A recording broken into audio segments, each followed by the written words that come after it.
श्रीमद् भगवद गीता के 7वें अध्याय ज्ञान विज्ञान योग को प्रश्नोत्तर के माध्यम से प्रारंभ करते हैं। अर्जुन कहते हैं, हे भगवान, जिसको आप सर्वश्रेष्ठ योगी मानते हैं वैसा मैं भी बन सकता हूं क्या? भगवान कहते हैं, जरूर बन सकते हो। अर्जुन ने पूछा, कैसे? भगवान बोले, हे पार्थ, मुझ में ही आसक्त मन वाला और मेरा ही आश्रय लेकर मेरा भजन करते हुए तू निसंदेह मेरे समग्र रूप को जान जाएगा। तू जिस प्रकार मेरे समग्र रूप को जानेगा वह मुझसे सुन। उस समग्र रूप को जानने के लिए मैं तुझे विज्ञान सहित ज्ञान संपूर्णता से कहूंगा, जिसको जानकर फिर तेरे लिए इस मनुष्य लोक में कुछ भी जानना बाकी नहीं रहेगा। अर्जुन के मन में प्रश्न उठा, जब ऐसी बात है तो फिर सब मनुष्य आपके समग्र रूप को क्यों नहीं जान लेते? श्री कृष्ण ने कहा, इधर स्वतः प्रवृत्ति बहुत कम मनुष्यों की होती है। हजारों में से कोई एक मनुष्य अपने कल्याण के लिए प्रयत्न करता है। उन यत्न करने वाले सिद्धों में कोई एक ही मेरे समग्र रूप को तत्व से जानता है। अर्जुन पूछते हैं, आपका वह समग्र रूप क्या है?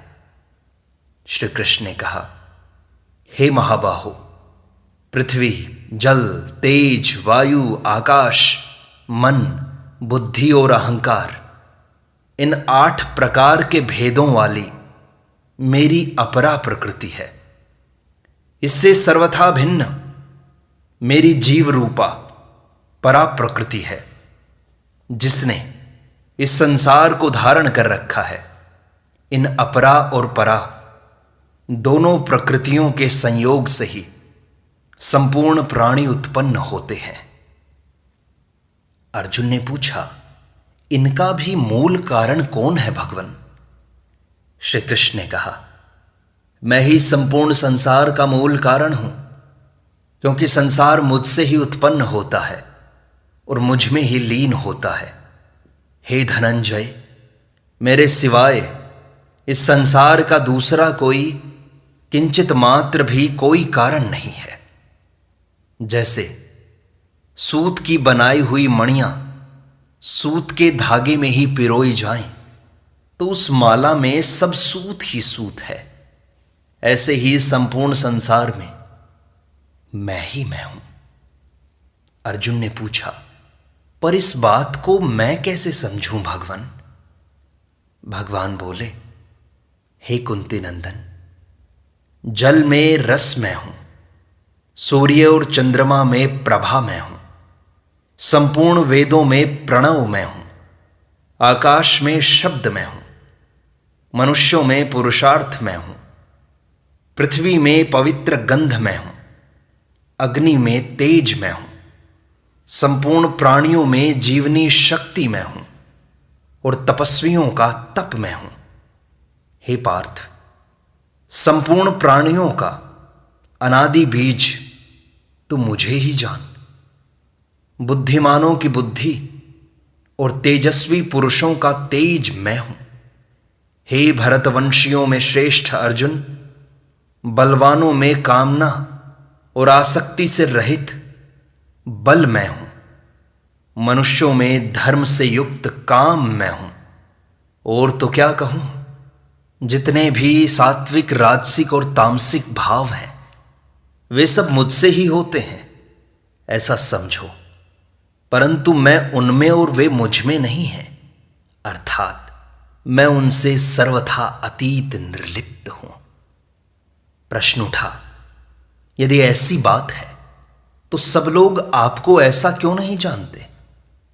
श्री कृष्ण ने कहा, वे सत्व, रज और तम, इन 3 गुणों से मोहित रहते हैं, अर्थात संसार में ही रचे पचे रहते हैं। इसलिए वे इन तीनों गुणों से अतीत और अविनाशी मुझे नहीं जानते। प्रश्न उठा, तो फिर आपको कौन जानते हैं? भगवान बोले, मेरी इन तीनों गुणों वाली माया को पार करना बड़ा ही कठिन है। जो इस माया से विमुख होकर केवल मेरे ही शरण हो जाते हैं, वे मेरी कृपा से इस माया को तर जाते हैं, अर्थात मुझे जान जाते हैं। प्रश्न उठा, जब ऐसी ही बात है तो फिर सब आपके शरण क्यों नहीं आते? भगवान बोले, जो आसुर भाव का आश्रय लेने वाले हैं और माया से जिनका ज्ञान ढका हुआ है, ऐसे मनुष्यों में महान नीच तथा पाप कर्म करने वाले मूढ़ मनुष्य मेरे शरण नहीं होते। अर्जुन ने पूछा, तो फिर आपके शरण कौन होते हैं भगवान? श्री कृष्ण ने कहा, हे अर्जुन, अर्थार्थी, आर्त, जिज्ञासु और ज्ञानी, ये चार प्रकार के सुकृति भक्त मेरा भजन करते हैं, अर्थात मेरी शरण लेते हैं। अर्जुन ने पूछा, इन चारों में श्रेष्ठ कौन है? भगवान बोले, इन चारों भक्तों में अनन्य भक्ति वाला ज्ञानी भक्त श्रेष्ठ है, क्योंकि वह निरंतर मुझ में लगा रहता है, इसलिए मैं उसको और वह मुझे अत्यंत प्यारा है। अर्जुन ने पूछा, क्या दूसरे भक्त श्रेष्ठ नहीं हैं? भगवान बोले, वे सभी उदार हैं, श्रेष्ठ हैं। प्रश्न उठा, फिर प्रेमी भक्त में क्या विशेषता हुई? भगवान बोले, प्रेमी भक्त तो मेरी आत्मा ही है, मेरा स्वरूप ही है, ऐसा मेरा मत है, क्योंकि जिससे श्रेष्ठ दूसरी कोई गति नहीं है, ऐसे मुझ में ही वह लगा हुआ है और मुझ में ही दृढ़ आस्था वाला है। तात्पर्य है कि अर्थार्थी में धन की भी इच्छा है, आर्त में दुख दूर करने की भी इच्छा है और जिज्ञासु में तत्व को जानने की भी इच्छा है, परंतु ज्ञानी प्रेमी में तो किसी भी तरह की कोई इच्छा नहीं है। अर्जुन के मन में शंका उठी, ज्ञानी अर्थात प्रेमी भक्त की इतनी महिमा क्यों है? श्री कृष्ण ने कहा, बहुत जन्मों के अंतिम इस मनुष्य जन्म में मेरे शरण होकर सब कुछ वासुदेव ही है, ऐसा जानवान महात्मा संसार में अत्यंत दुर्लभ है। प्रश्न उठा, तो ऐसा प्रेमी भक्त न होने में कारण क्या है? लोग ऐसा क्यों नहीं बन पाते? श्री कृष्ण ने कहा, तरह तरह की कामनाओं के कारण जिनका सब कुछ वासुदेव ही है, यह जान ढक गया है, ऐसे वे अपने स्वभाव के परवश हुए मनुष्य मेरी शरण न होकर कामना पूर्ति के लिए अनेक उपायों और नियमों को धारण करते हुए दूसरे देवताओं के शरण हो जाते हैं, अर्थात उन देवताओं की उपासना में लग जाते हैं। उनको आप अपनी तरफ क्यों नहीं खींच लेते? अर्जुन ने पूछा। श्री कृष्ण ने कहा, मैं मनुष्यों को दी हुई स्वतंत्रता को छीनता नहीं हूं।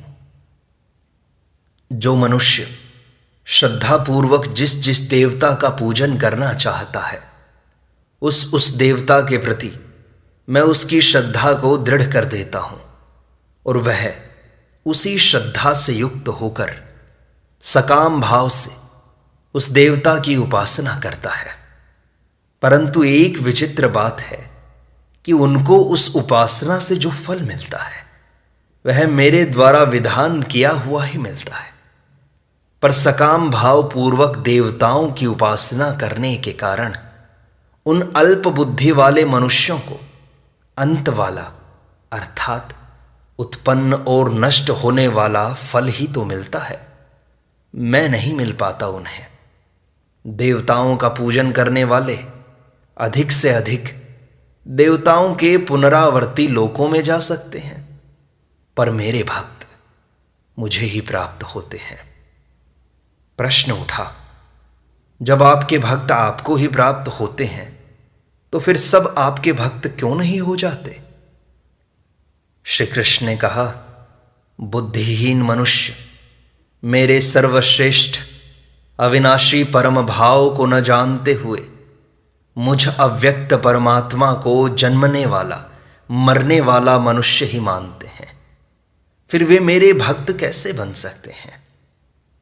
फिर प्रश्न उठा, वे आपके परम भाव को नहीं जानते तो ना सही, पर आप उनके सामने अपने असली रूप से प्रकट क्यों नहीं हो जाते? श्री कृष्ण कहते हैं, नहीं नहीं, जब वे मूढ़ लोग मुझे अजन्मा और अविनाशी नहीं मानते, तब योग माया से अच्छी तरह से आवृत हुआ मैं उनके सामने अपने असली रूप से प्रकट नहीं होता। प्रश्न उठा, क्या उस योग माया का पर्दा आपके सामने नहीं रहता? श्री कृष्ण ने कहा, नहीं अर्जुन, मैं तो भूत भविष्य और वर्तमान में होने वाले संपूर्ण प्राणियों को जानता हूं, पर वे माया से मोहित जीव मुझे नहीं जानते। प्रश्न उठा, आपको न जानने में मुख्य कारण क्या है? समाधान हुआ, हे भरतवंशी अर्जुन, मुझे न जानने में मुख्य कारण है राग और द्वेष से उत्पन्न होने वाला द्वंद्व मोह। हे परंतप, इसी द्वंद्व मोह से मोहित संपूर्ण प्राणी संसार में जन्म मरण को प्राप्त होते रहते हैं। प्रश्न हुआ, तो क्या सभी द्वंद्व मोह से मोहित रहते हैं? श्री कृष्ण ने कहा, नहीं, जिन पुण्य कर्मा मनुष्यों के पाप नष्ट हो गए हैं वे द्वंद्व मोह से रहित हो जाते हैं और दृढ़ व्रती होकर मेरे भजन में लग जाते हैं। अर्जुन ने इस अध्याय का अंतिम प्रश्न पूछा कि दृढ़ व्रती होकर आपके भजन में लग जाने से होता क्या है? श्री कृष्ण ने समाधान दिया, जो जरा मरण आदि दुखों से मुक्ति पाने के लिए केवल मेरा ही आश्रय लेकर प्रयत्न करते हैं, वे उस ब्रह्म को, संपूर्ण अध्यात्म को और संपूर्ण कर्म को जान जाते हैं तथा वे अधिभूत, अधिदैव और अधियज्ञ के सहित मुझे अर्थात मेरे समग्र रूप को, सब कुछ वासुदेव ही है, इस रूप को जान जाते हैं। इतना ही नहीं, वे अनन्य भक्त अंत काल में मुझे ही प्राप्त होते हैं। इस प्रकार श्रीमद् भगवद गीता का 7वां अध्याय ज्ञान विज्ञान योग प्रश्नोत्तर के माध्यम से संपूर्णता को प्राप्त हुआ।